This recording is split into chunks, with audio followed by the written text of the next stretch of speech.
সুপ্রিয় দর্শক শ্রোতা বন্ধুরা, আশা করি সকলেই ভালো আছেন, সুস্থ আছেন। আজকে আমি কথা বলবো নারীদের মাথার চুল হঠাৎ করে কমে গেলে কি চিকিৎসা করালে খুব দ্রুত মাথার চুল ঘন হবে। নারীদের মাথার চুল কমে যায় সাধারণত কোনো সময় যদি নারীরা বাচ্চা প্রসব করেন তার পরপরই নারীদের মাথার চুল সবচেয়ে বেশি কমে যায় বা চুল ঝরে পড়ে যায় এবং নতুন করে সহজে আর চুল গজায় না। এক্ষেত্রে কি চিকিৎসা দিলে খুব দ্রুত মাথার চুল আবার পূর্বের মতো ঘন হবে, কালো হবে এবং মজবুত হবে, সে কথা এখন আপনাদেরকে আমি বলবো। এই রোগের চিকিৎসা দেওয়ার সময় প্রথমে আগে কেটোকোনাজলযুক্ত শ্যাম্পু দিয়ে চিকিৎসা দিতে হয়।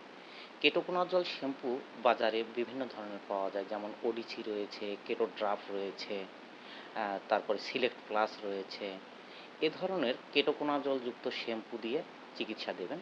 কেটোকোনাজল শ্যাম্পু সপ্তাহে 2 থেকে 3 দিন পর্যন্ত ব্যবহার করবে মাথায়। এরপর আপনি মুখে খাওয়ার জন্য কিছু ঔষধ দিয়ে দেবেন। প্রথমেই দেবেন বায়োটিনযুক্ত ঔষধ। বায়োটিন অর্থাৎ ভিটামিন বি7। এই ভিটামিন বি7 মাথার চুল নতুন করে গজাতে সাহায্য করে।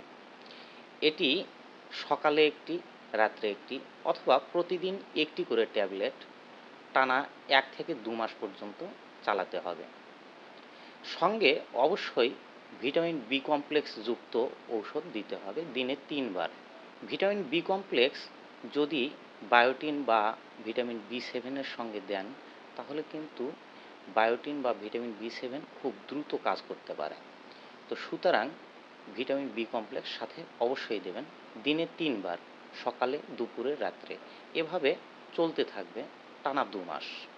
এরপর আপনি iron plus zinc plus folic acid যুক্ত একটি ট্যাবলেট অথবা ক্যাপসুল দিয়ে দেবেন প্রতিদিন একটি করে টানা 1 থেকে 2 মাস। এর পাশাপাশি আপনি অবশ্যই অ্যান্টিঅক্সিডেন্ট যুক্ত ঔষধ দেবেন। অ্যান্টিঅক্সিডেন্টে ভিটামিন এ রয়েছে, ভিটামিন সি রয়েছে, ভিটামিন ই রয়েছে। এই অ্যান্টিঅক্সিডেন্ট আপনি দিনে 1 বার অথবা 2 বার পর্যন্ত দিতে পারবেন। এটা অবশ্যই আপনি 1 থেকে 2 মাস পর্যন্ত চালাবেন।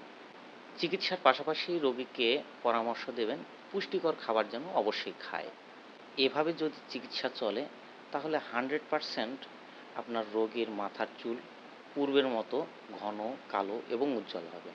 এছাড়াও অন্য কয়েকটি কারণে কিন্তু মাথার চুল ঝরে পড়তে পারে, যেমন হরমোনের প্রবলেম হতে পারে, থাইরয়েডের প্রবলেম হতে পারে, অতিরিক্ত দুশ্চিন্তার কারণে হতে পারে।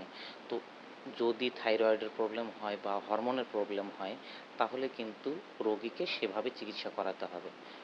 বন্ধুরা, আজকের আলোচনা ছিল এতটুকুই।